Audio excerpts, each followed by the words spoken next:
God granted us free will to live our lives as we choose. It's one of the greatest gifts He has given to us.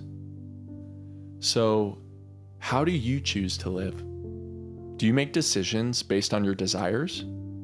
Or do you make decisions based on God's will and purpose for your life?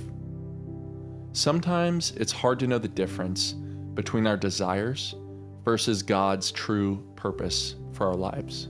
And sometimes we choose wrong. Sometimes we make poor decisions. Still, God loves us.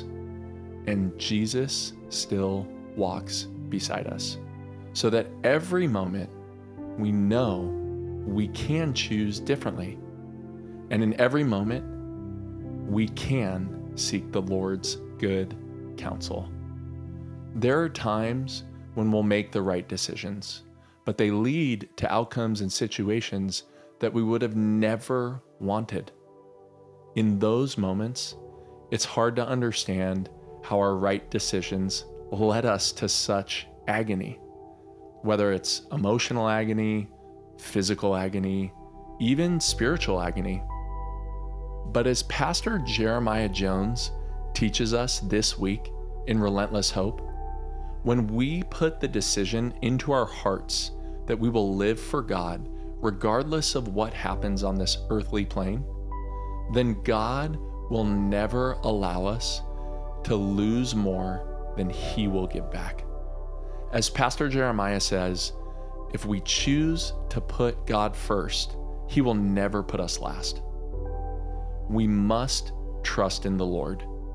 Trust in God's purpose. Trust in the purpose that God has for our lives. Pastor Jeremiah helps us understand that all of our choices, even the right ones, will come with a consequence or a challenge. And we hear how Pastor Jeremiah faced moments of agony, strife, and sorrow in his life when he learned that his wife had stage 4 breast cancer while 7 months pregnant with their 4th child. Pastor Jeremiah shares how at the time he was uninsured and how his wife had to have emergency surgery. He talks about how his daughter was born addicted to painkillers and how she had to have multiple surgeries. He also tells us about how the doctors told Pastor Jeremiah that his daughter would never fully develop as a human. In the leadership portion of Pastor Jeremiah's testimony, we hear how his faith was under fire, how he heard the enemy's voice taunting him, telling him that he had made the wrong decisions in his life by choosing to live for God, who still allowed this to happen to Pastor Jeremiah, and how Pastor Jeremiah's faith ignited. We hear how Pastor Jeremiah turned to prayer and how he turned to the Lord in his moments of agony. From Pastor Jeremiah, we learn that every one of us is a leader. It doesn't matter whether we have an official title or not. And we learn from Pastor Jeremiah that leadership is all about influence. We may have no idea who is watching us or who we're influencing, but we are influencing people with every action that we take. People are watching our choices, and Pastor Jeremiah hits on this throughout his leadership episode. How we make decisions, how we face struggles and hardships, and how we live through the good times, these all matter, and Pastor Jeremiah urges us to use our influence to engage others to become better. This will allow them to go beyond where they are right now. And if we're being great leaders, it will allow them to go beyond where we are. It's important for Pastor Jeremiah to fulfill a legacy, and impacting someone else's life with our experiences and with our influence is the ultimate legacy that we can leave behind, in Pastor Jeremiah's opinion. Pastor Jeremiah reveals to us that God has a purpose to be fulfilled in us, and we must choose to live our lives for the kingdom of God and let His purpose be fulfilled in us. Every day, we face decisions, both big and small. But the biggest choice we make is to decide whether or not we'll trust in God, whether or not we'll trust in His plan for us, and whether or not we will choose to serve God while here on earth.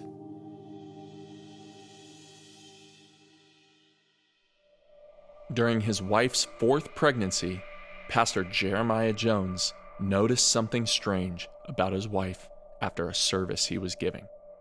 We are literally happy. We're in 7 months, and I'm up in Wichita, Kansas, and I preached for a service, and it was Sunday morning, and I finished the service, and we got back home to the hotel, and we're waiting for the next day because we were taking our travel back, and we're relaxing, chilling, and we came back home, and my wife literally lay down on the bed and threw her arm up to rest her head on her arm, and it's a position she normally is never in. She's just laying back on the bed. She threw her arm up behind her head, and when she did that, this bulging part of her skin just came out, this huge knot. I said, "What is that? Did you pull a muscle or something?" She says, I don't know what that is. And I said, "Well, let's go get it checked out when we get back to the city." So 2 days later, we're in the city, and we go into her doctor, a PCP, and the doctor says, "Let me take a look at it," and wanted to do a biopsy on it. When they did a biopsy on it, they found out that here it is.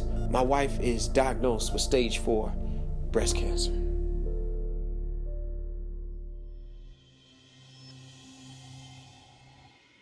In part 1 of this 3-part series on Relentless Hope, Pastor Jeremiah Jones from New Direction Ministries in Oklahoma teaches us how to make the right choices to live a remarkable life. We learn about his childhood in Chicago, dealing with loss, and growing up in a household with the respect for God.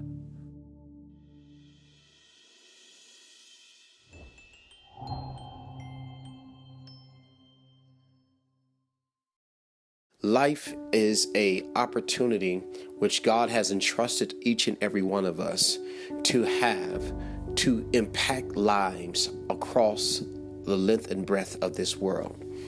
Life is something that we all have at this exact moment, at this exact second that we are in existence of, that we can cause others to life in their own way, to change their lives, to impact their lives, and to empower them to be the best person they can be in their life, having this gift called existence.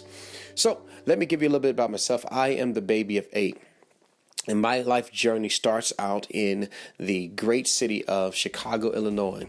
I was born and raised in the city of Chicago, in the culture of Chicago, in the love of Chicago. And even to this day, I still have nothing but love for one of the greatest cities ever created, and that is Chicago. By me being the baby of 8, life taught me some things early. I always had to have a contentment about my life. I always had to have a fight and challenge in my life so that I can have the attention. Life growing up in the city of Chicago was great. That's where my foundation comes from. That's where a lot of things that I've learned in life and that I even still to this day practice and operate in is because I learned these things from growing up in the city of Chicago. I was listening to my pediatrician, my daughter's pediatrician, and she was telling me something that impacted my life that made sense to me. About 6, 7 years ago, she said a statement to me, and I never thought about life until she said it. And she said, "Mr. Jones, a baby learns all that a baby is going to learn by the time they are 3 years old. And for the rest of their life, after 3, they will be reacquainted with what they already were introduced to." And it kind of took me a moment to catch that concept, to catch that understanding. But what she absolutely said was absolutely true. And here's how she explained it to me. She says, every child from the time they're birthed into the earth until they're the age of 3 in existence upon the earth has learned everything about the whole earth and what life itself has to offer to it. And for the rest of their life, they're being reacquainted with it. So the time they were born to the time they were 3, they learned what a window is. They learned what a door, a light bulb, a light switch, a car, a bus, a bike, the park. They've learned the street, the walk, the hotel, the vacation. They learned everything, bed, covers, toys. They've learned everything about life, milk, food, that they were going to learn. And so for the rest of their lives, they're being reacquainted with it. And I chose to tell you that because the importance of what I'm going to share with you about life and the decisions that you make in it is going to let you know that everything about life, from the time you were birthed on this earth until whatever age you are right now, you're still being reacquainted with things that you learned even from back when. And that's what brings me to this next point, is that your life is literally an experience that is really inserted into other people's lives to help benefit their journey while they are living. What do I mean by that? Your experiences in life should be the benefit of someone else's life journey.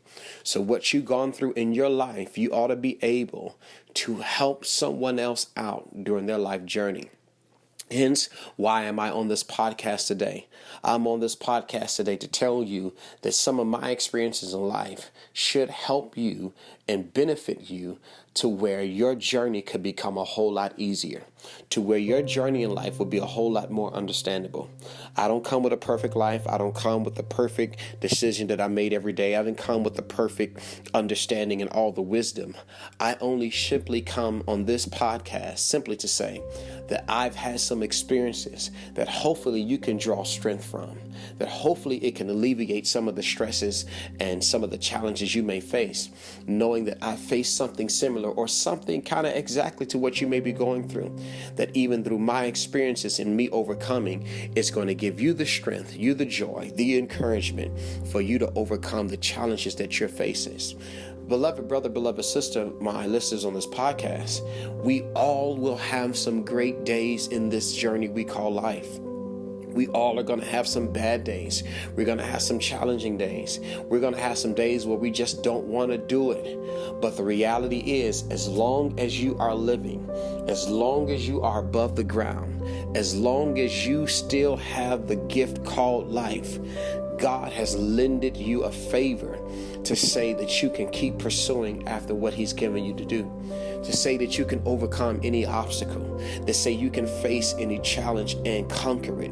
It's going to be some days you're going to fail, but it's going to be more days that you succeed. There's going to be some more days that you're going to feel down, but it's going to be some more days that you're going to be up. And the reality of it is this: as long as you live, you never know what life is going to throw at you, but you always should have the resolve that God still intends for me to live another day, to conquer another thing, to create some more success and some more reacquaintances of things I've already learned, I've already been introduced to. So let me give you a story about myself. I've learned in my journey called life that I had to have a certain tenacity in being the baby of 8. Not saying my childhood was horrible, because it wasn't. I had both loving parents in the home. I had both brother and sister as siblings. And I just had great experiences in my life, in my family. But I had challenges within my family because I'm the baby of 8. I'm the baby. So I automatically get all the attention put on me. And I had to fight for challenge in times of my family just because of who I was, the baby. And in that regard, it taught me some things. It taught me to be resilient. It taught me to put up or shut up. It taught me to really govern my life in a capacity to some disciplines. My mom and my father made the greatest decision they could ever make for my family, my siblings, and for all that came in to live with our house. And that was to prioritize our life by having honor and respect for God. They introduced us to some of the greatest discipleship that we could ever be, and that's to be a child of the King. In that, it helped us be mindful of what honor, what respect means, what integrity means, what consistency means, what commitment means in life. It taught us some great things as children that I even now look at and still operate in today in the state of Oklahoma. I had some great upbringings in Chicago. I had some great challenges. I had some great life lessons in Chicago that now I literally learned from, and I'm living in those results today. One of the greatest times of my life that I knew that choices made such a great impact in one's life was when my childhood friend was murdered. What do you mean by that? It helped you. It helped me in my choices to make, because the Bible had a principle that says, honor thy mother and thy father in the Lord, for this is right. And this is for your days will be long upon the earth. This is the first commandment with the promise.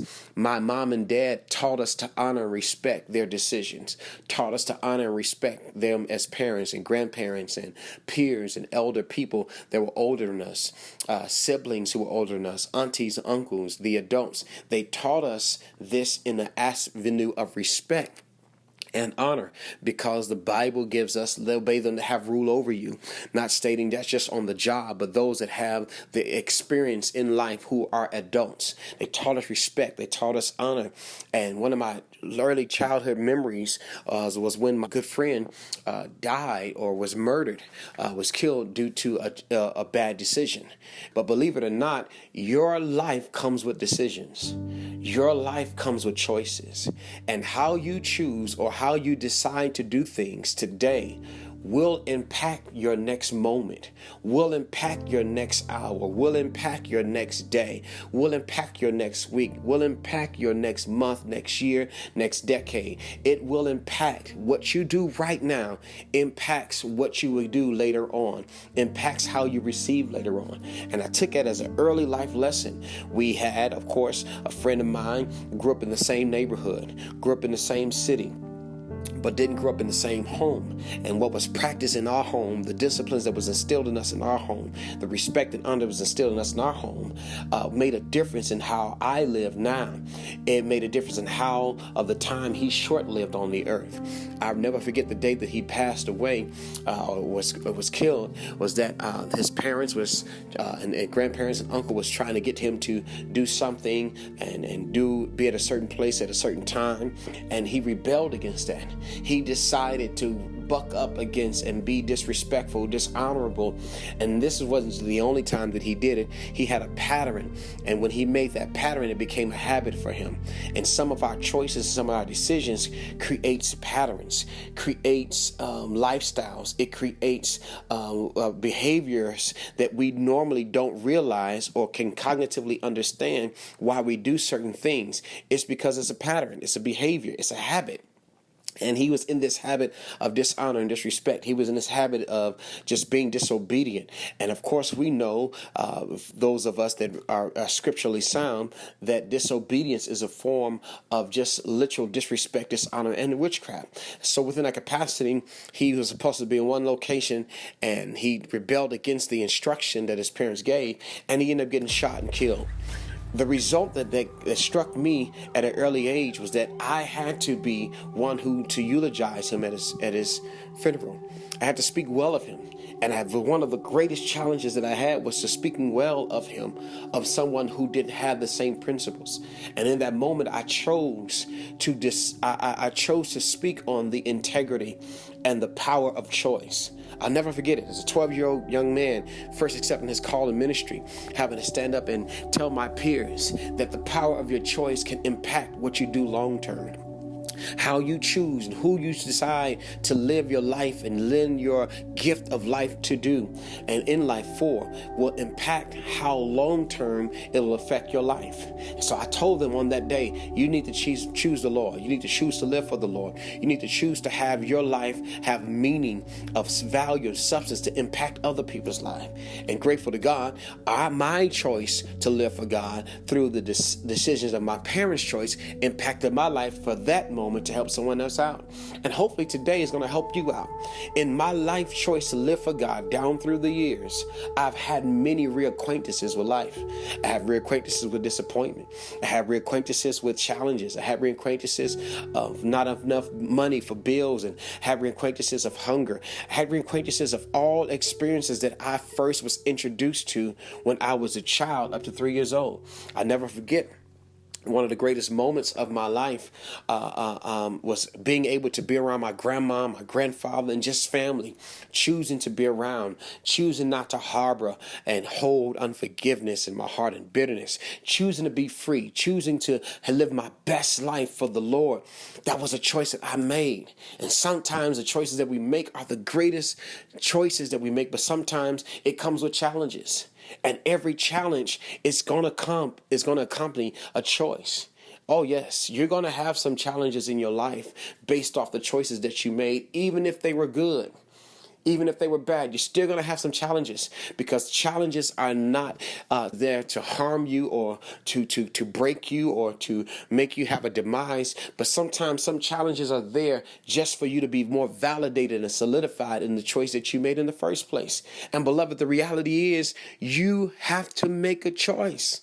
Every day you got to make a choice. Whether you want to make them or not, you're still going to have to make them. You can choose not to choose, but you still chose to do something or not to do something. It's still a choice. Every day about your life, you got to make a choice. And all I'm telling you to do in today's podcast is to let you know that your choice that you make will impact your life and someone else's life that you're connected to. If you choose to call into work, you're going to impact somebody else's life who's your coworker. If you choose not to show up for church, you're going to choose to impact the life of somebody else who's trying to worship with you. If you choose to stay in the house, you're choosing not to be open and have other people encounter your presence and your life decisions. Either way, you're going to choose, and your choice is going to come with a consequence or a challenge. It's more for you to choose the best thing for your life. And reality is, that choice I can't make for you. That choice nobody else can make for you. You got to choose that decision for your life and your life only. I'm only telling you about my life experiences. So go back to what I was telling you before. My child's pediatrician said to us, every child is going to be introduced to everything in life to the time they're 3 years old. After 3, for the rest of their life, they're being reacquainted to what they've already been introduced to. I'll tell you furthermore about that, why that struck such a powerful chord with me.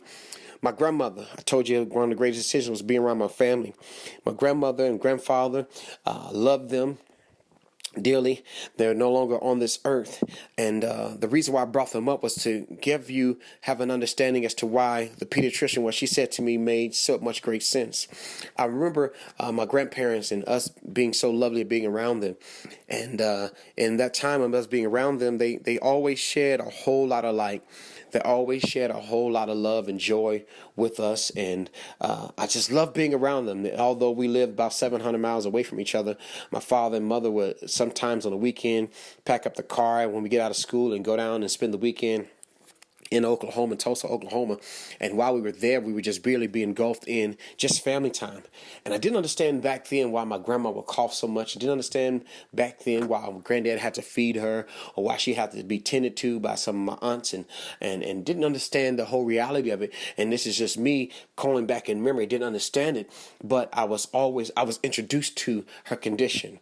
My grandmother died of cancer, and I didn't realize why she died. I just knew she wasn't on the earth anymore. I didn't realize why granddad had to do certain things for her. I didn't fully understand why granddad was around helping her out, getting food. Just as a child, just thought, hey, that's a great model for a husband to always take care of the wife and always be around the family. Didn't know why my father wanted to make so many trips on the weekends down to grandma. Hey, I didn't complain about it. I thought it was a great choice because I get to see cousins. I get to hang out with aunties and uncles. So with all that happening, grandma died of cancer, and I didn't pay no attention. I grew up with my sister, one of my siblings. The story goes that she was out playing in the alley, one of my older sisters, and she was hit by a car. And when she was hit by a car, I think she was 3 or 4 years old, hit by a car. Somebody that stole the car was trying to get away, hit by a car. And my sister was almost killed, to where she literally had an impairment for her in her life because of this accident. And I didn't understand why mom always, hold her and just be around, and everybody paid special attention. Didn't realize it that all this was happening, but I just knew that was my sister. We always had to love her, always had to look out for her. That's what was taught to us. We always had to make sure she was okay. Didn't have no idea as to what was going on and all that was happening and why she would shake and do certain things. Just didn't understand, just a child. But I chose to accept life because I couldn't change it. And that was just a family. That was just the rule of the house. We all stuck together because of the choice that mom and dad made for our family. And we followed in their choices and embodied their choices as our own choices and saw the principles and the love and the joy behind those choices. So we just decided to always do it. So until about 6 years ago, I chose to live for God, and I live for God. I pastor 2 churches here in the state of Oklahoma, and I always had a love for God, and always was committed to Him and His ways and His practicalities and His expectations of my life and my life decisions.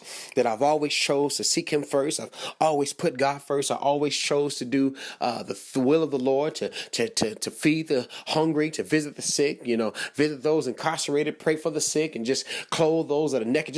I always engulf myself in the mission and the ministry of the kingdom work in God. And little did I know, in me choosing God to be the priority of my life, that I would be challenged in the capacity I was going to be challenged in. 6 years ago, during my wife's 4th pregnancy for our family, we are literally happy. We're in 7 months, and I'm up in Wichita, Kansas, and I preached for a service, and it was Sunday morning, and I finished the service, and we got back home to the hotel, and we're waiting for the next day because we were taking our travel back, and we're relaxing, chilling, and we came back home, and my wife would literally lay down on the bed and threw her arm up and to rest her head on her arm, and it's a position she normally is never in. She just laying back on the bed. She threw her arm up behind her head, and when she did that, this bulging part of her skin just came out, this huge knot. I said, "What is that? Did you pull a muscle or something?" She says, I don't know what that is. And I said, "Well, let's go get it checked out when we get back to the city." And so 2 days later, we're in the city, and we go into her doctor, a PCP, and the doctor says, "Let me take a look at it," and wanted to do a biopsy on it. When they did a biopsy on it, they found out that here it is. My wife is diagnosed with stage 4 breast cancer. Whoa. Wait. Say that again. My wife is diagnosed with stage 4 breast cancer. The knot that we saw was the tumor that was massively big, the size of a grapefruit. And I can remember at this moment, even right now, as I'm saying this on the podcast, the hurt, disbelief, the pain that I was in. I said, "Wait a minute. What do you mean? Stage 4? No, not me." Life threw me a challenge. It threw me a curveball. It threw me something I was not expecting. Wait a minute. You're telling me at 7 months, my wife is diagnosed with stage 4 breast cancer at 7 months pregnant? Wait, no. You made a mistake. That's just a muscle spasm. That's something different. I didn't want to make that decision. I didn't want to accept that diagnosis because in my life, I chose to live for God. In my life, I said, "God, you're my all." And there can't be. Not me. I made the right decisions in life. I made the right choices in life. And beloved, sometimes somebody on this podcast, you made the right decision, but sometimes life throws you something based off the decisions that you made. Sometimes God uses those decisions, your trust and your faith in Him, to throw something your way and allow the enemy to bring something your way to see if you're still going to choose Him above all that happens in your life. And guess what? It's not going to be easy. It's going to be challenging because here it is now. My wife is pregnant 7 months, and here she has breast cancer. And here it is. I'm a preacher. I'm a pastor. I'm going through the living breath of this earth, preaching the gospel, saving souls. But here it is. My home is impacted by something that happened in life. I never forget my faith was under fire. I'll never forget, I began to cry. I'll never forget, I'm hearing the enemy's voice saying, "Ha, you chose him over all this that you done did for him. He still allowed this to happen. You made the wrong decision. You made the wrong choice." And I'll never forget, if I could be honest with you, I'll never forget how frustrated I was. I'll never forget how my heart began to turn emotional and how my mind began to turn psychological. And I began to say, "Wait a minute, I've done this for you and I've been faced with this challenge and I just don't know what to do. How could you let this happen to me?"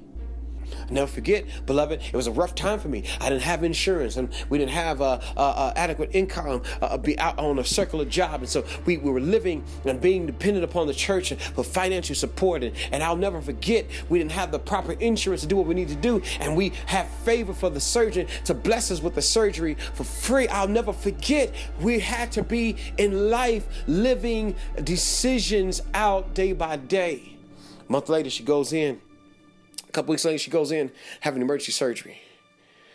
After that, 30 days later, she goes back for checkup and find out 30 days, which is now May 17th.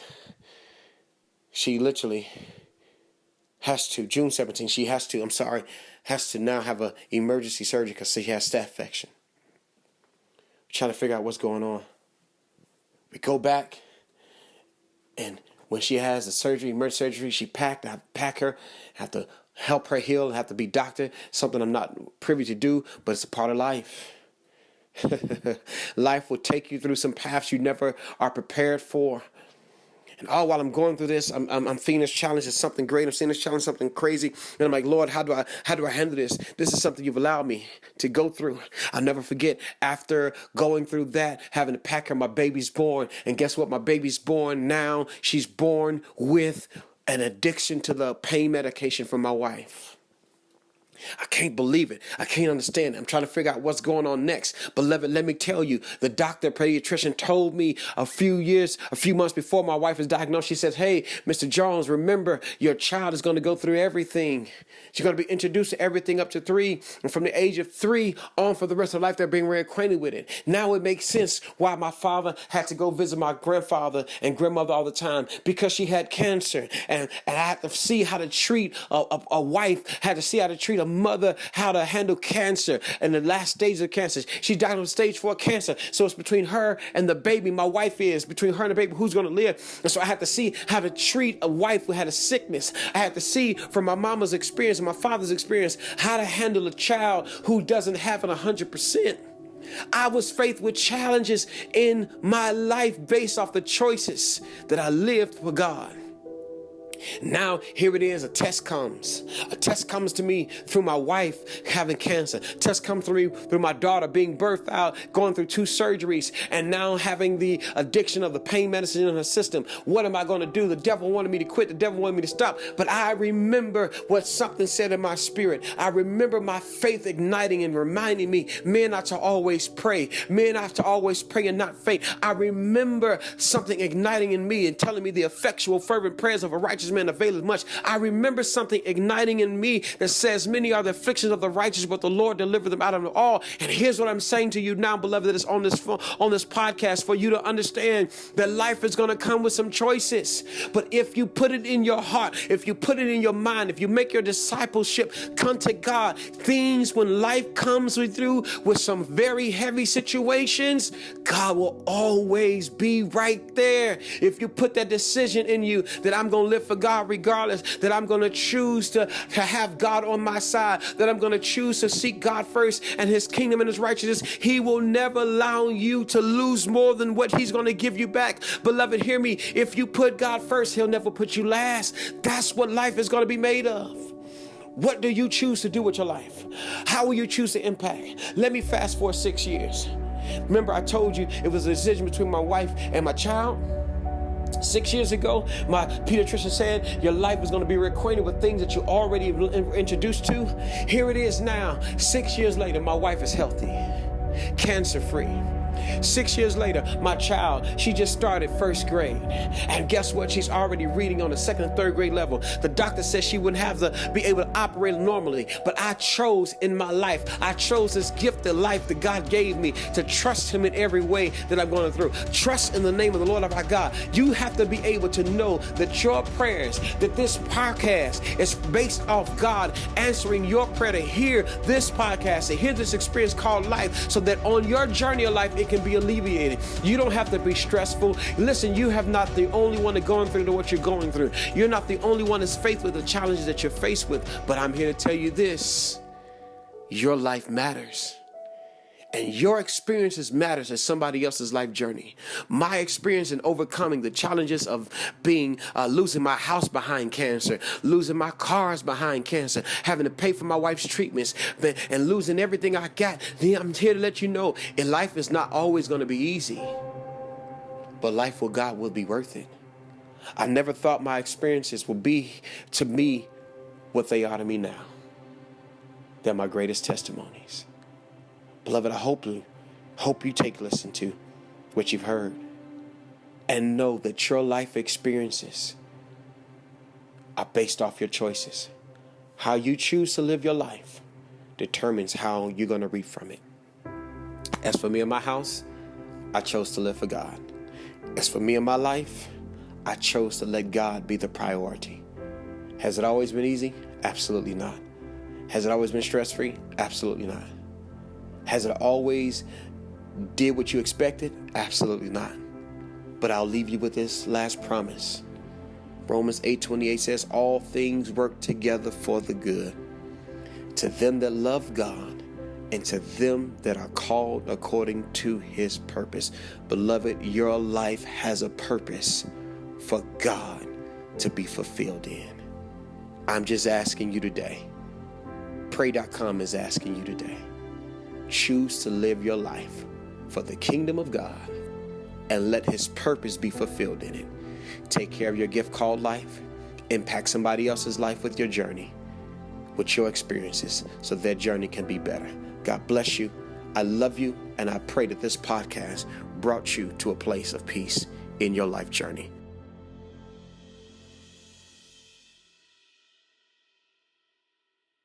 One of the greatest lessons I ever had to learn was to always think ahead. I have a saying that keeps me grounded in my preparation. I found out that expectation is a great thing to have, but proper execution is when you have preparation with your expectation. In other words, when you prepare for your intentional success, then you are executing something great. The expectation of leadership is something powerful when you are prepared to leave. And in your preparing to leave, you're going to have experiences. In part 2 of this 3-part series on Relentless Hope, Pastor Jeremiah Jones teaches us how to gain the integrity and discipline to become an influential leader. We learn how to take on all responsibility and lead properly because someone is always following your leadership.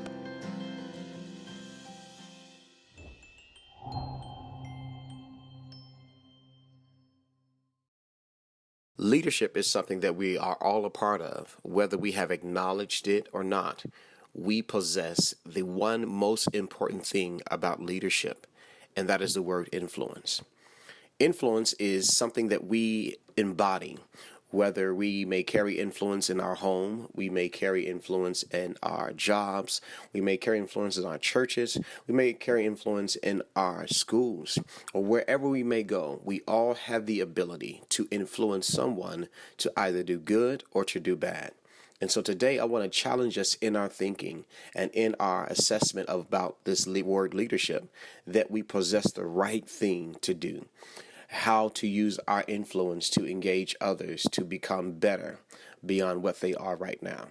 As far as me, I'm a leader. I am a young leader. I'm a young 38 years old, hailing from the great state of Oklahoma, in Oklahoma City to be exact. And I am a leader who possesses the influence and learned early in life that the influence that I have in my life, it can be cultivated into a powerful tool that will result in a powerful leadership level. How I manifest in my leadership is I had to grow in my experiences as a leader. I had to grow in my experiences as understanding how powerful my influence was. Influence is something that you and I both adhere to because we have a leader in our life that impacts us and empowers us to do something beyond we thought we could do in our normal capacity. That is what influence does. Influence is literally a powerful tool in which every leader can change the concept, change the responsibility, and of course the action of everyone that is following them. How am I a leader? How am I more effective as a leader? 9 times out of 10, as a leader, I reflect how I followed. So my fellowship is determined, or what shaped my leadership. How I followed someone else, how I mimicked them, how I understood their process of living life. My fellowship determined how I lead in leadership. Leadership has the ability to pull something out of me that I normally didn't think was there. And it is because of the responsibility that I have to lead others into something greater, causes me to be more disciplined in what I do on a day-to-day basis. As a leader, I currently serve as senior pastor of 2 particularly great churches here in the state of Oklahoma. And in my serving as the servant leader of those 2 facilities and the bodies of believers, I have a responsibility to maintain a certain level of discipline as well as integrity to be an effective leader. I have the practices that I do. It's practices that I do on a daily basis. Some of my disciplines that I practice on a daily basis, and one is priority, is to maintain integrity, to maintain the integrity of which I lead in, how I lead, why I lead.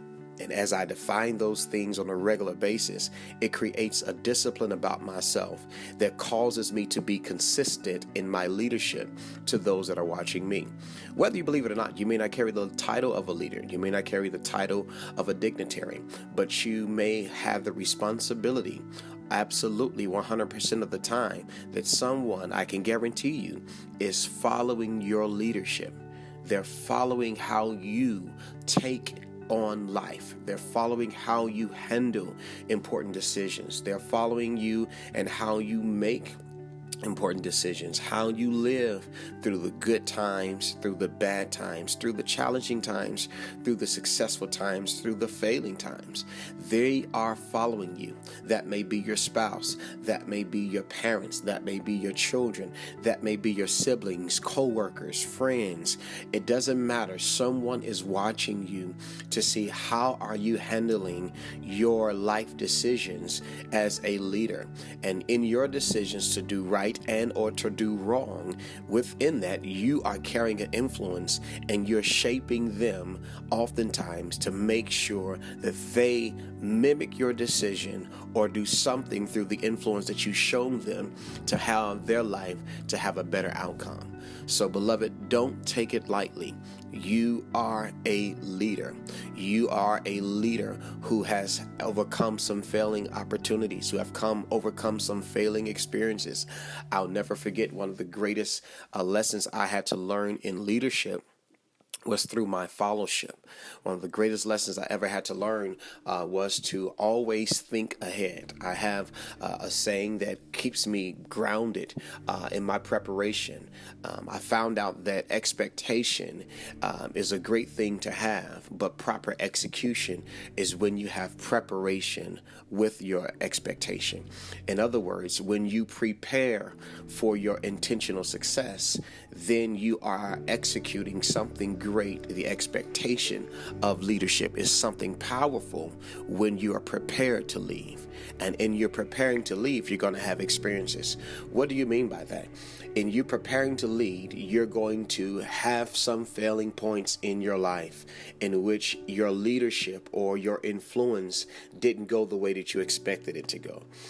You have to overcome the failing points, learn from those experiences, and for the next time say, I'm going to prepare myself for a intentional success.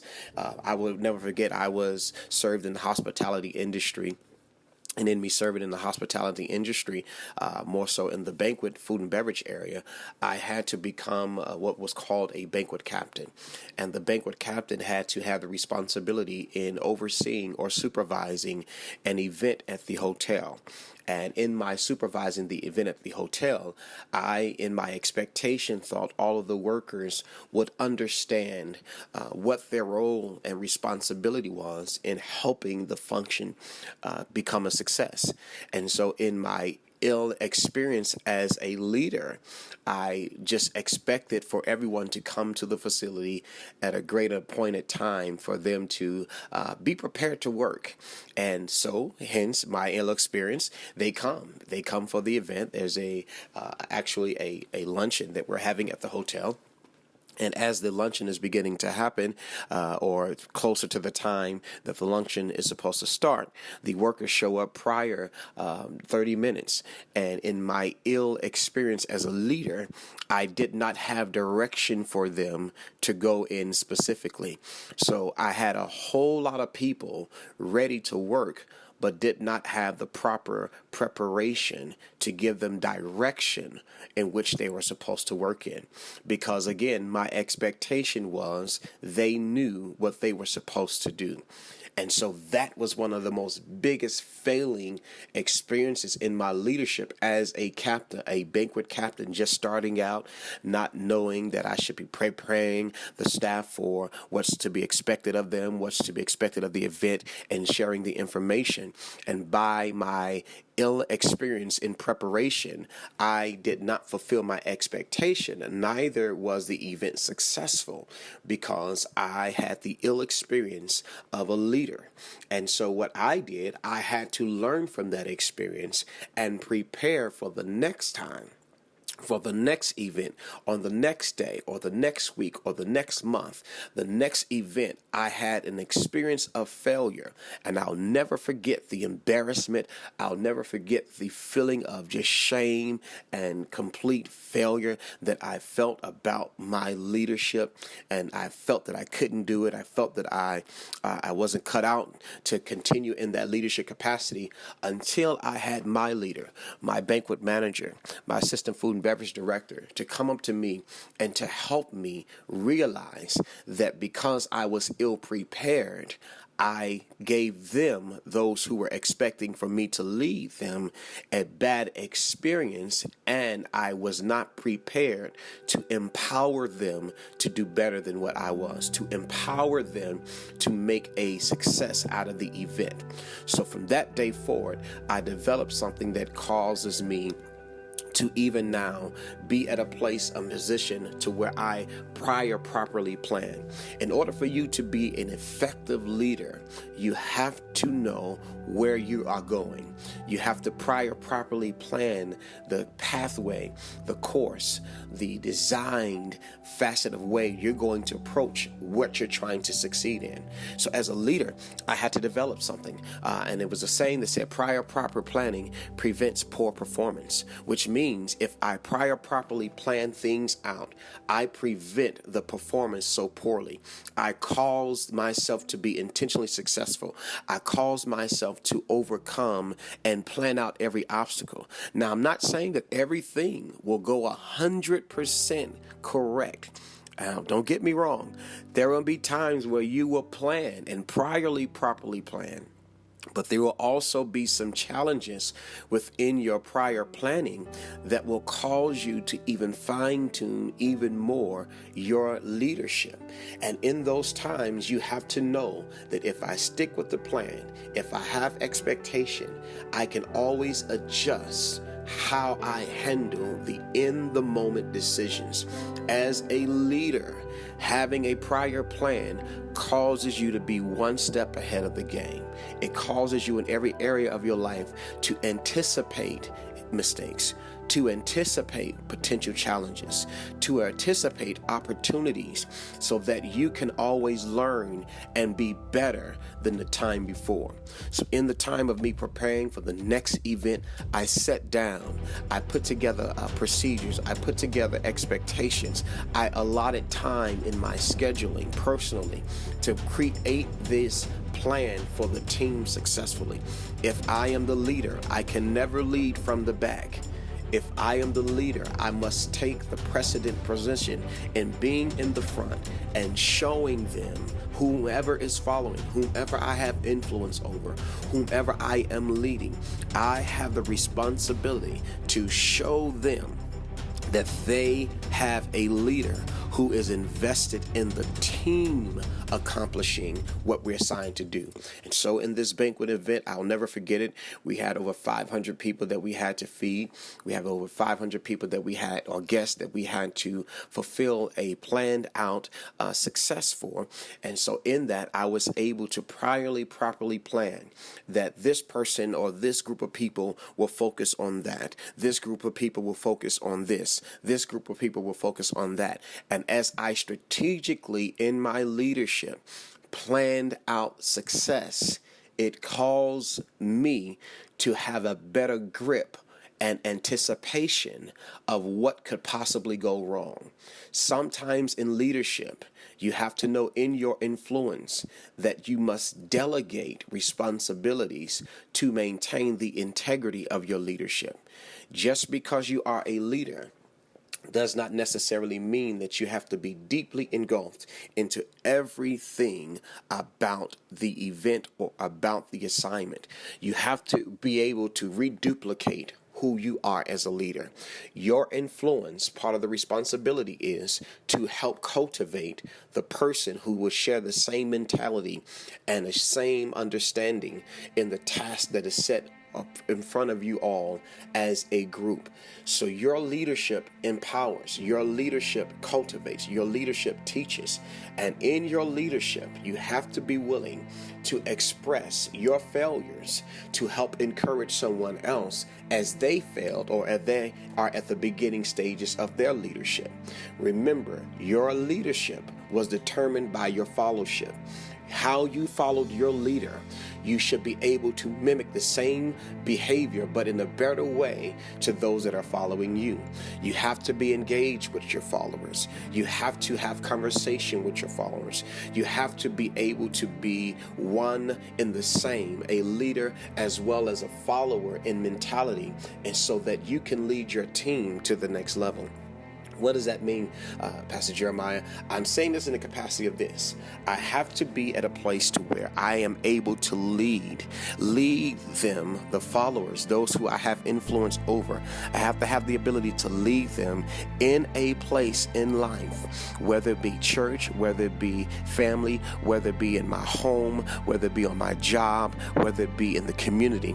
I have to have a place in my life to where I can understand their frustration as a follower or potential frustration as a follower, but yet at the same time maintain the vigilance as a leader, maintain the integrity of a leader, maintain the consistency of a leader.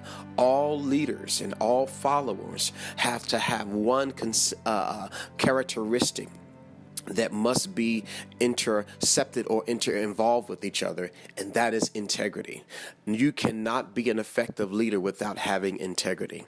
What do you mean? You have to be consistent. Your word has to be your bond. And in leadership today, you cannot be privately one person while publicly being something else. You have to maintain your consistency. Leadership must have integrity, must have consistency, it must have understanding.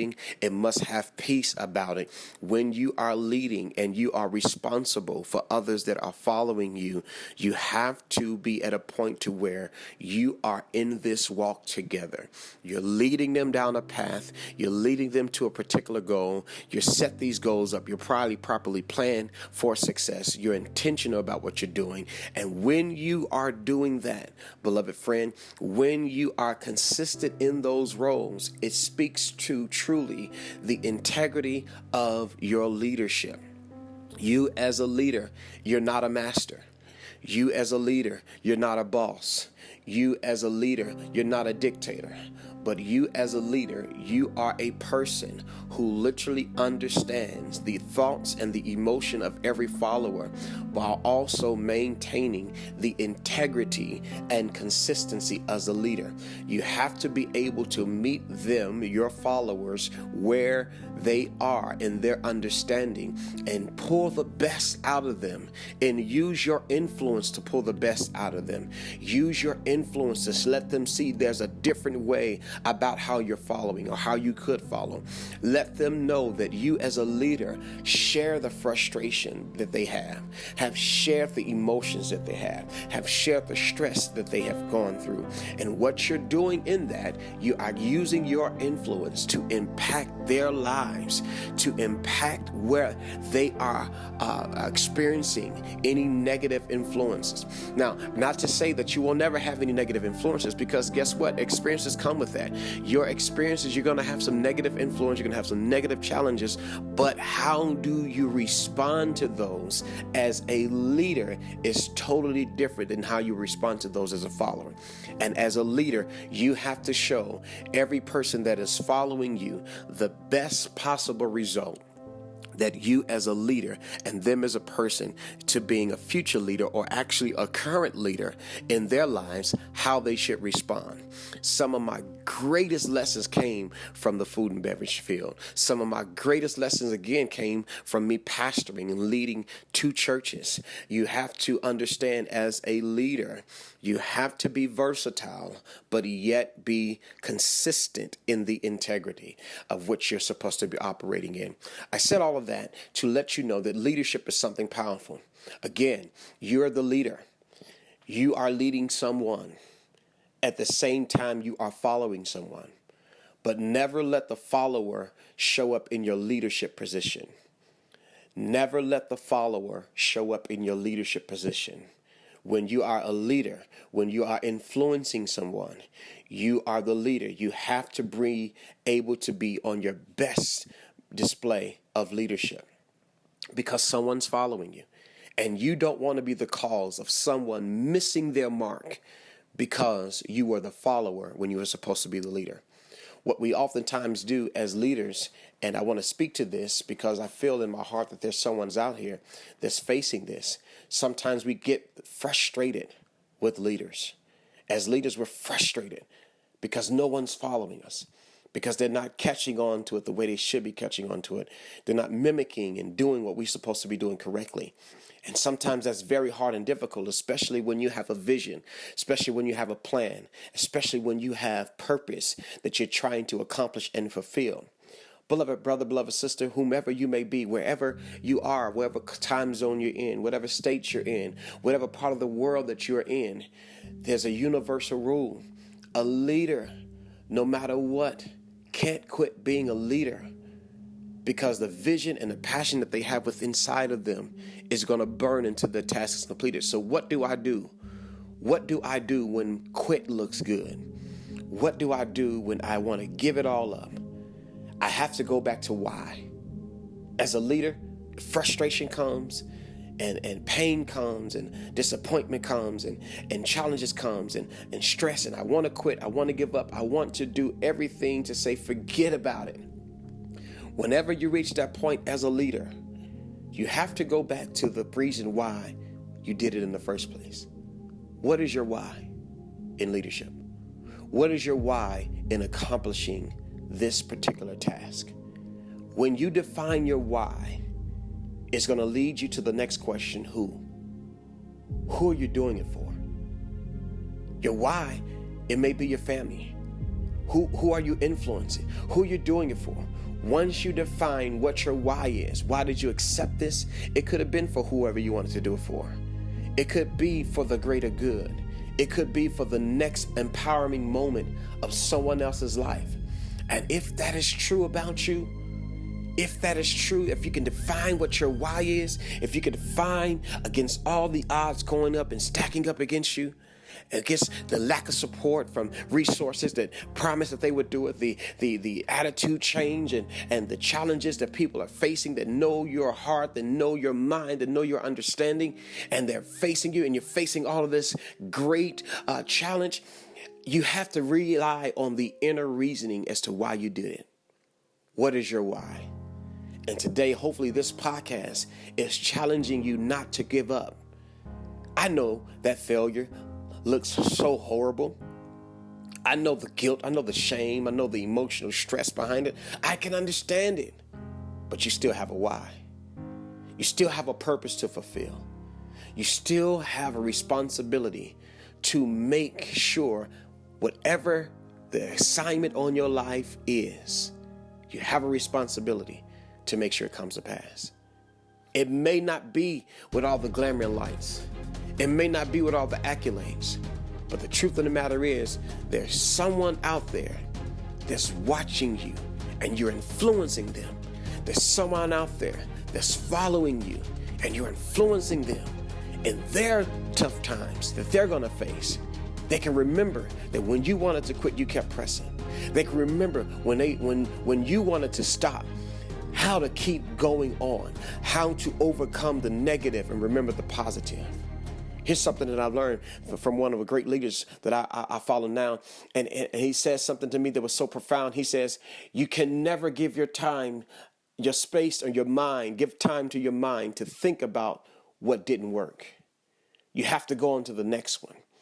You have to keep pushing for the next challenge. You have to keep pushing for the next assignment. You have to keep pushing for the next goal to hit, because you're going to face some challenges.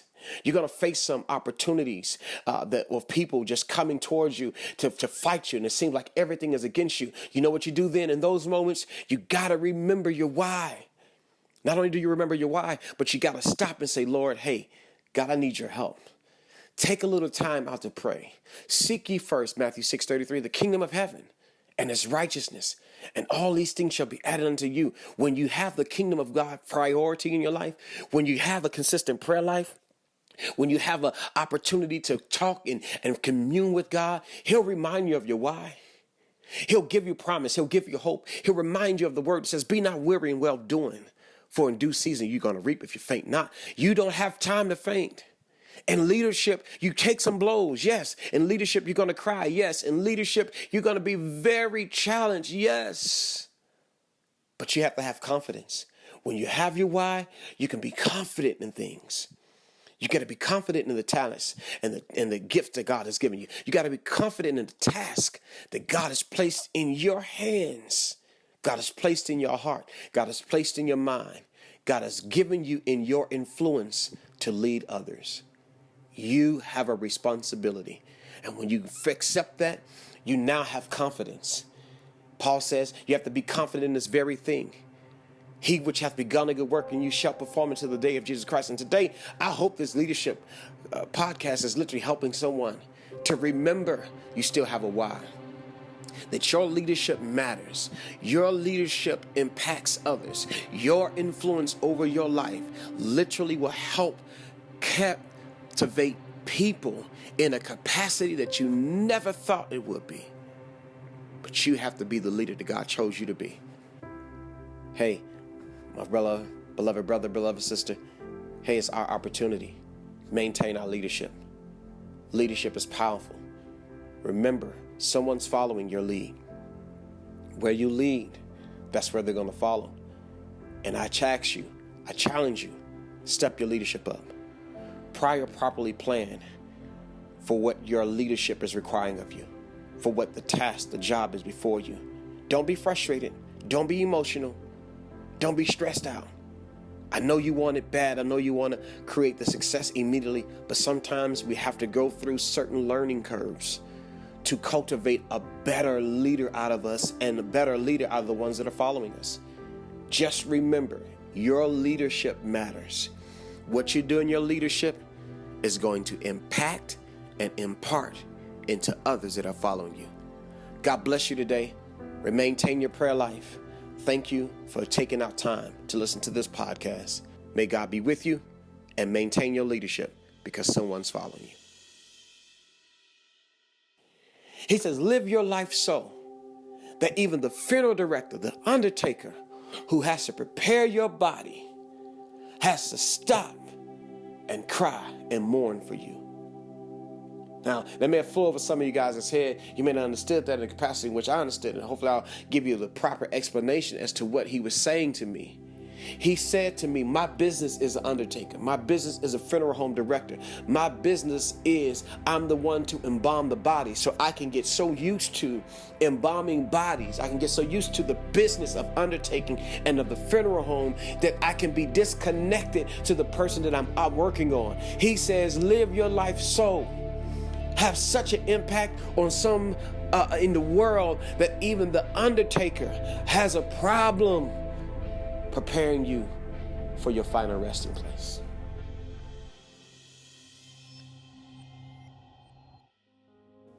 In part 3 of this 3-part series on Relentless Hope, Pastor Jeremiah Jones tells us that we always need to maintain a level of commitment to leave an impact on this earth. He gives us the structure to leave a memorable and meaningful legacy, and he leaves us with one question: how will you not let your legacy die?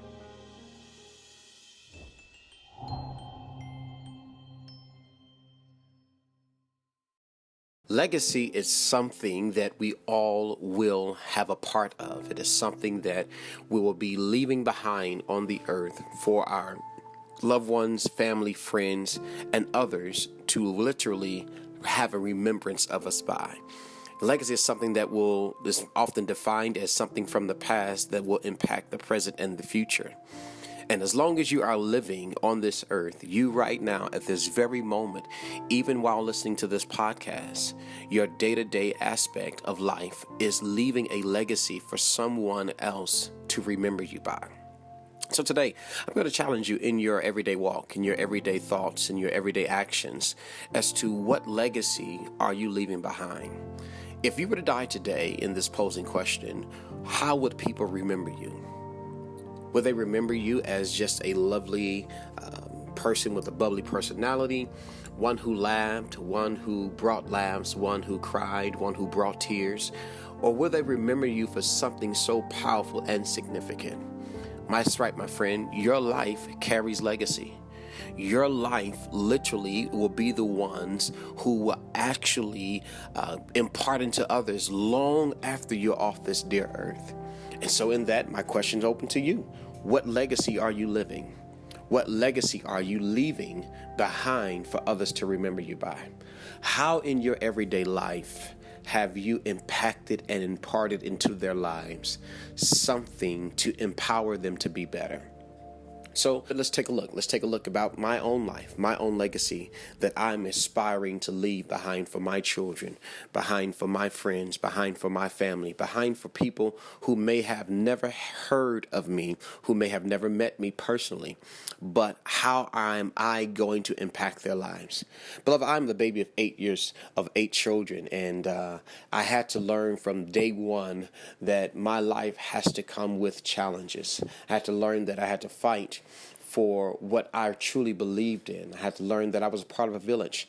I had to learn that in my household, I had an powerful role for the success of my overall family. My legacy began when, as a child, having to clean up, having to take my share load of responsibility for the home that I grew up in. So with that being stated, I then early began to carry on my father and the legacy he began to live out in front of me. I'm grateful enough to have my father still in the land of the living at the time of this recording, and I'm still at the point to where I still learn from him. I'm still learning to create my own legacy, but it comes from the legacy that he lived out before me, which he gained from his mother, his fathers, and others within his life. And one of the things that he taught me was to always maintain a level of commitment. One thing people always know about me in my own life is that I'm committed. I'm committed to a task. I'm committed to a purpose. I'm committed to a cause. And in my commitment to that task, that purpose, and that cause, I have a responsibility to not allow certain things to break my commitment. And the same within you.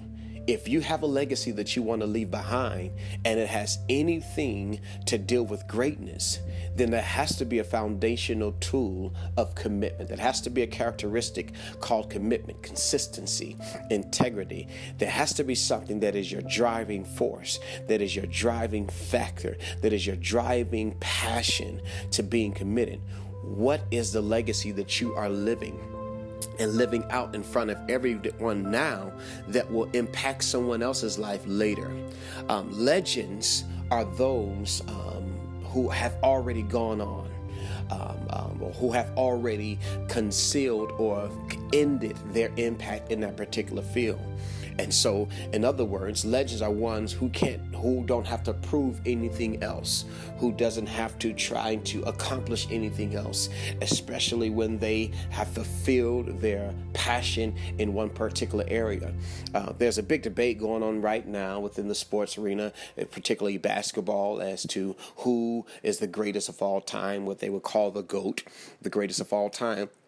And the conversations come up that is it Michael Jordan? Is it LeBron James? Is it Kobe Bryant? Is it Dr. J? Is it Wilt Chamberlain? And a lot of people have alluded to the only finalists being Michael Jordan and LeBron James, which are two great, powerful in their prime players, NBA basketball players who literally sended the game to a different level of competition, to a different level of understanding, to a different level of integrity.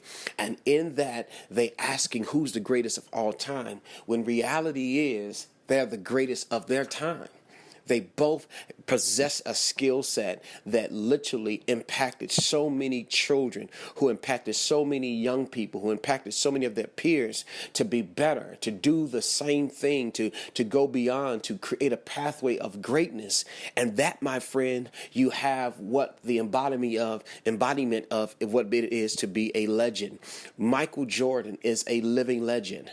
LeBron James is a living legend. They are literally, LeBron is still creating an even more powerful legacy with his day-to-day acts and walks, as well as Michael Jordan. But in the aspect of Michael Jordan playing in a basketball career again, it won't happen.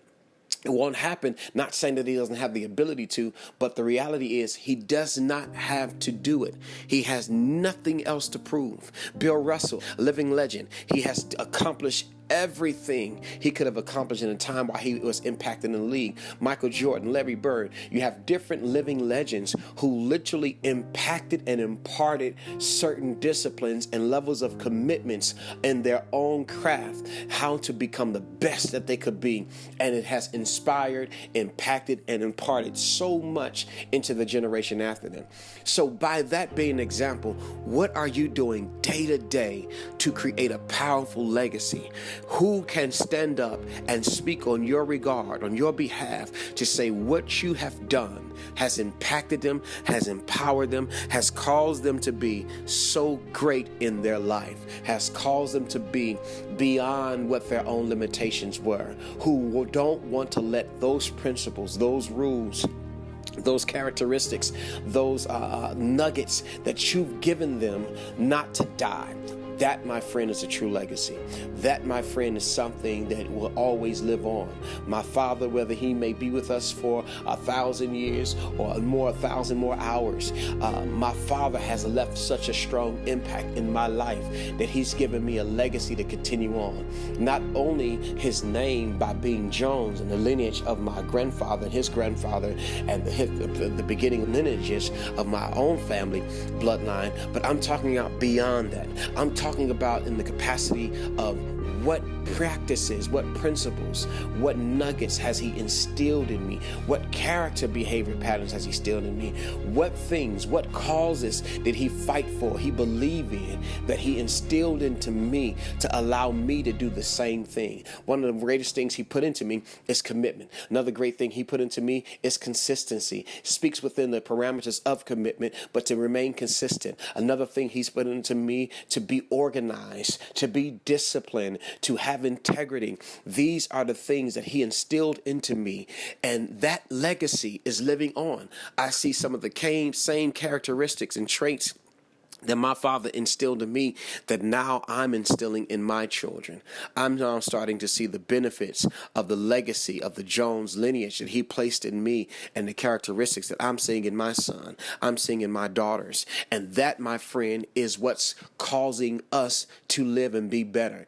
Someone is always watching you. Someone is always taking notes off of your decisions. Someone is always literally trying to mimic and embody what what you believe in, especially if you carry influence in their life, especially if you're imparting into their life and you're impacting their lives.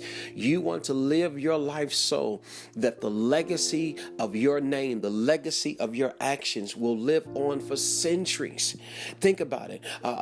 Robert Einstein created something that we're still benefiting from today. You have to remember history, and those great people in history did something, created a legacy, created an idea, created an invention, invented some things, creative thoughts, creative process that's still impacting us to this day. That, my friend, is a great legacy. So when you die, what will be left behind you? Who will carry on your work? What would you do that will be greater than your predecessor? What would you do that will leave us long-lasting legacy that whomever can connect to you and connect to your passion, connect to your belief system, that can connect to what's next, that they can pick it up and say, I will not let this legacy die. Legacy is something that is ageless. Legacy doesn't have a birth date or death date. Legacy doesn't have something that will cause others to be in a place to where they forget about you. A true legend, a true legacy never dies. A true legacy creates influential experiences in our lives that helps us be better. True legacy causes us to not to have to repeat hard lessons. Yeah, see, legacy leaves nuggets.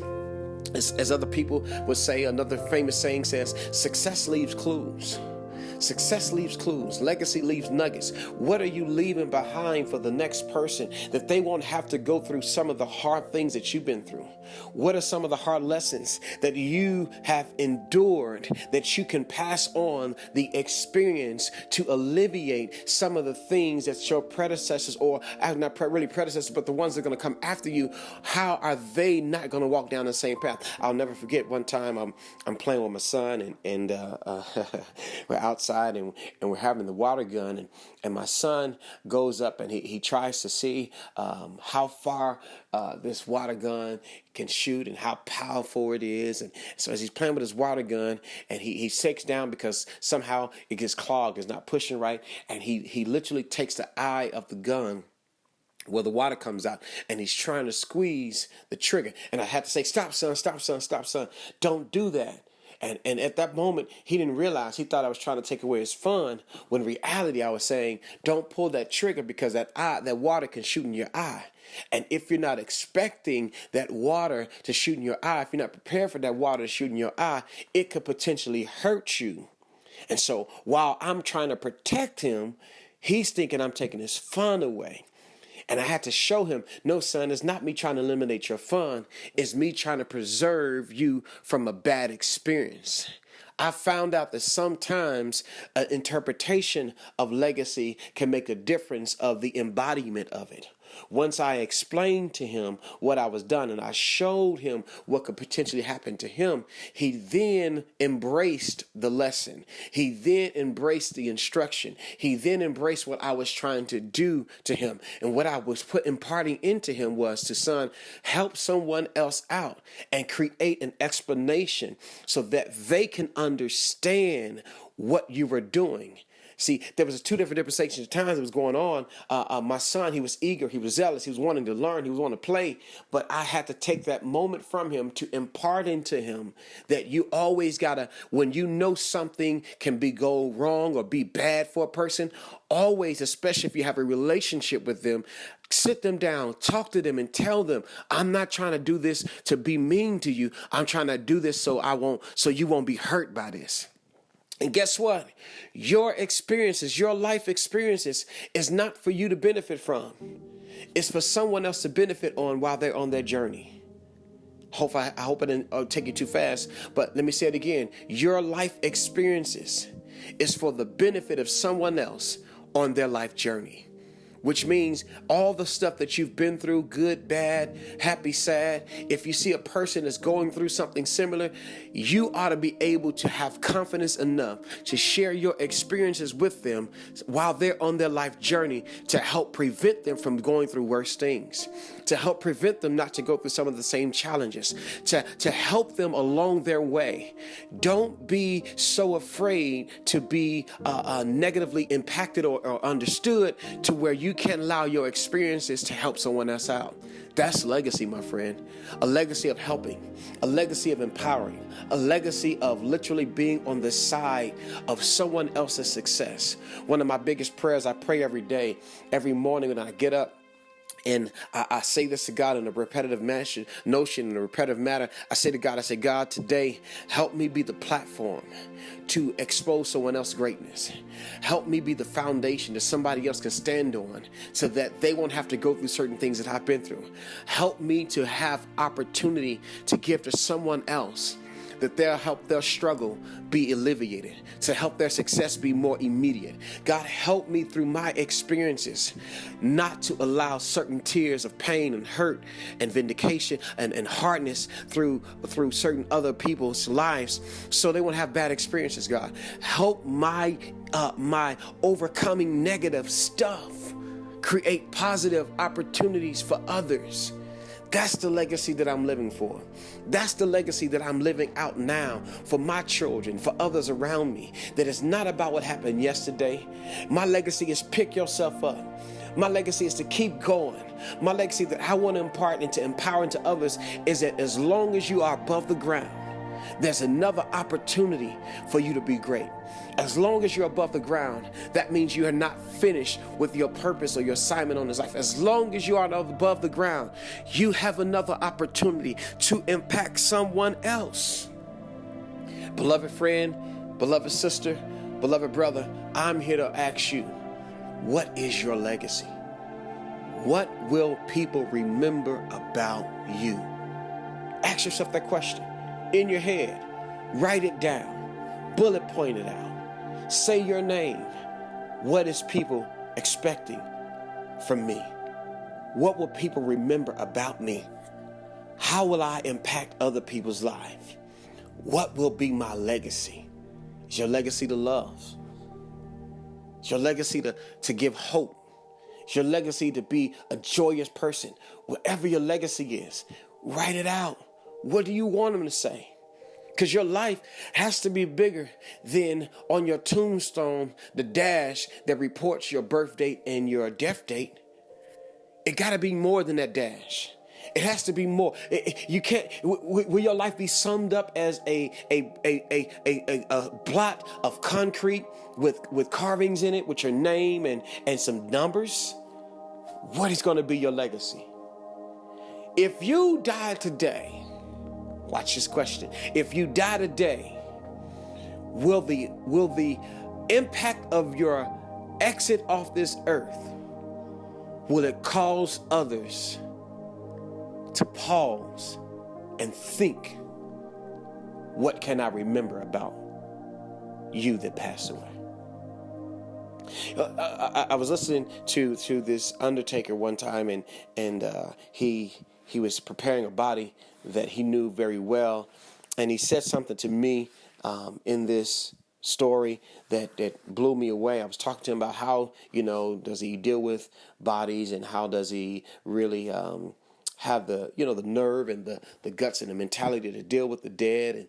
And as we were talking, I posed a question to him. I said, have you ever buried someone that you loved, that you really knew? And he said, yes. He said it was one of the hardest things he ever had to do. And I said, really? I said, wow, I could only imagine. And he says, you know what? I even cried as I was preparing the body. And I was taken back by it, which I understood, emotional, you connect to that person. I can understand that the value of that person, what it would mean to them. And I had to stop because I said, wow, that was something very great. But then what he spoke to me and proposed to me how to live my life is I'm going to put the same challenge to you. And here's what he said. And there's one statement, it just blew me away. It rocked my world. And it just said, wow, that's a goal that I'm going to accomplish. Here's what he says. He says, Pastor Jones, you got to live your life so that you make the undertaker cry. I said, what? He says, live your life so that even the funeral director, the undertaker, who has to prepare your body, has to stop and cry and mourn for you. Now, that may have flew over some of you guys' head. You may not understand that in the capacity in which I understood it. Hopefully I'll give you the proper explanation as to what he was saying to me. He said to me, my business is an undertaker. My business is a funeral home director. My business is I'm the one to embalm the body. So I can get so used to embalming bodies. I can get so used to the business of undertaking and of the funeral home that I can be disconnected to the person that I'm working on. He says, live your life so. Have such an impact on some in the world that even the undertaker has a problem preparing you for your final resting place. That was a goal of mine. That's a goal of mine. So that I live my life so that impacts other people's lives to where they have to step back and say, wow, this is a new reality. This person is gone. How am I going to remember them? What is it going to be your legacy? That's my question to you. What is your legacy now? How are you going to impact the legacy? How are you going to impact someone else's life? What legacy do you have remaining? What legacy are you building towards? Is it to be the greatest public speaker? Be it. Is it to be the greatest supporter? Be it. Is it to be the greatest father? Be it. Whatever you are going to do, be the greatest person that field has ever seen. And behind that, leave a legacy that will last for generations. Let them remember who you are. If you're going to be the best prayer, be the best prayer, so that your legacy will be, she's always committed with the prayer. They were always praying. If you're going to be the best singer, be the best singer. They always had a voice that literally never caused any bad notes to come out of their mouth. If you're going to be the best supporter, be the best supporter, so that everyone that will know you, whether what continent you're on, whether you're in America, whether you're in Asia, it doesn't matter where you are, what time zone you're on, what color, what creed, what culture you come from. All I'm asking right now, what is your legacy? Because your legacy is not race bound. Your legacy is not age bound. Your legacy is not gender bound. Your legacy is purpose bound. How will you purpose your life to impact others? That's what you got to do, my beloved friend. Your legacy. Your legacy. Your legacy. Never be afraid to pay it forward in your legacy. Never be afraid to learn from others' legacy. Never be afraid to let your legacy impact people that you never will meet. Never be afraid to let your legacy be great. Because reality is, you're here for a purpose. You're here for a purpose. You're here to fulfill some great things on this earth. And while God has loaned this time to you to walk upon the earth, to breathe the air that you're breathing, to have the activities of your limbs, to have the influence that you have, why don't you use it to empower someone else? Be a legend. Not only a legend, be a living legend. Let your legacy, let the works that you've done speak for you. Let the opportunities that came to your lap, you seize them with greatness. Let everything you're designed to do, let everything that your life holds carry meaning to someone else who's watching you, to someone else who's impacted by your words, someone else who literally you impart into them through your actions, through everything of your life. You're creating a more powerful legacy. My beloved brother and my beloved sister, whomever you are listening on this podcast, wherever you are, you have an assignment for a great legacy. I hope that I challenge you in a different way, that every decision you make impacts your legacy. Every choice you make empowers your legacy. It's not just for you. Well, I may not have a big family. I may be single. I may be divorced. I may be old. I may be young. It doesn't matter. If you're hearing this podcast, you have the opportunity to make your legacy great. It's not about female, male, boy, girl, young, old. It's about the now. You may not have done it before, You may have not thought about it before, but right now, you're creating a legacy that's going to touch people that you know, that you don't know, that you literally may meet and you may never meet. But it's all on you. What will your legacy be? Look at the greatest legacy of all. Greatest legacy of all. John 3:16 tells us, for God so loved the world that he gave his only begotten Son, that whosoever believed in him will not perish, but will have everlasting life. That's the legacy. For God sent not his Son into the world to condemn the world, but that the world through him might be saved. That's a legacy. That's an impactful legacy. That's a generational legacy. That's a worldwide legacy. One man's sacrifice created an impactment and a movement and an empowerment for people beyond his wildest dreams. You have the same ability. You don't know what you do. You're one decision away. You're one choice away in creating a legacy that nobody can take from you. My beloved brother, my beloved sister, listen, I'm just here to tell you, you have a legacy. I hope today, during this podcast, it empowered you. I hope today you heard something. I hope today something tugged on your heart. I hope today that something really caused you to realize that I still can impact some lives. It's not about my bad choices, and you could have some bad choices, but guess what? Now you can use those bad choices as experiences to help you become better. Now you can use those bad choices as experience to help someone else live their life. Remember, your experiences is for the benefit of someone else during their life journey. I hope today you're blessed by this. I hope today you will literally be remembered when you die, and even while you're a living legend, that even when you die, someone can say, not just one person, but some people can stand up and say, I knew that person, and this was their legacy, and we're going to continue to keep their legacy on. God bless you today. I hope again you create a more powerful legacy. Thank you for listening to pray.com's Relentless Hope podcast. I'm your host, Steve Gatena, and I'm here to help you love your life, lead with purpose, and leave a legacy of helping others. If you enjoyed this episode of pray.com's Relentless Hope podcast, be sure to share it with someone in your life.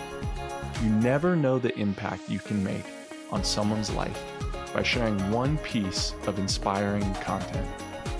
Until next time, always remember to give hope a voice.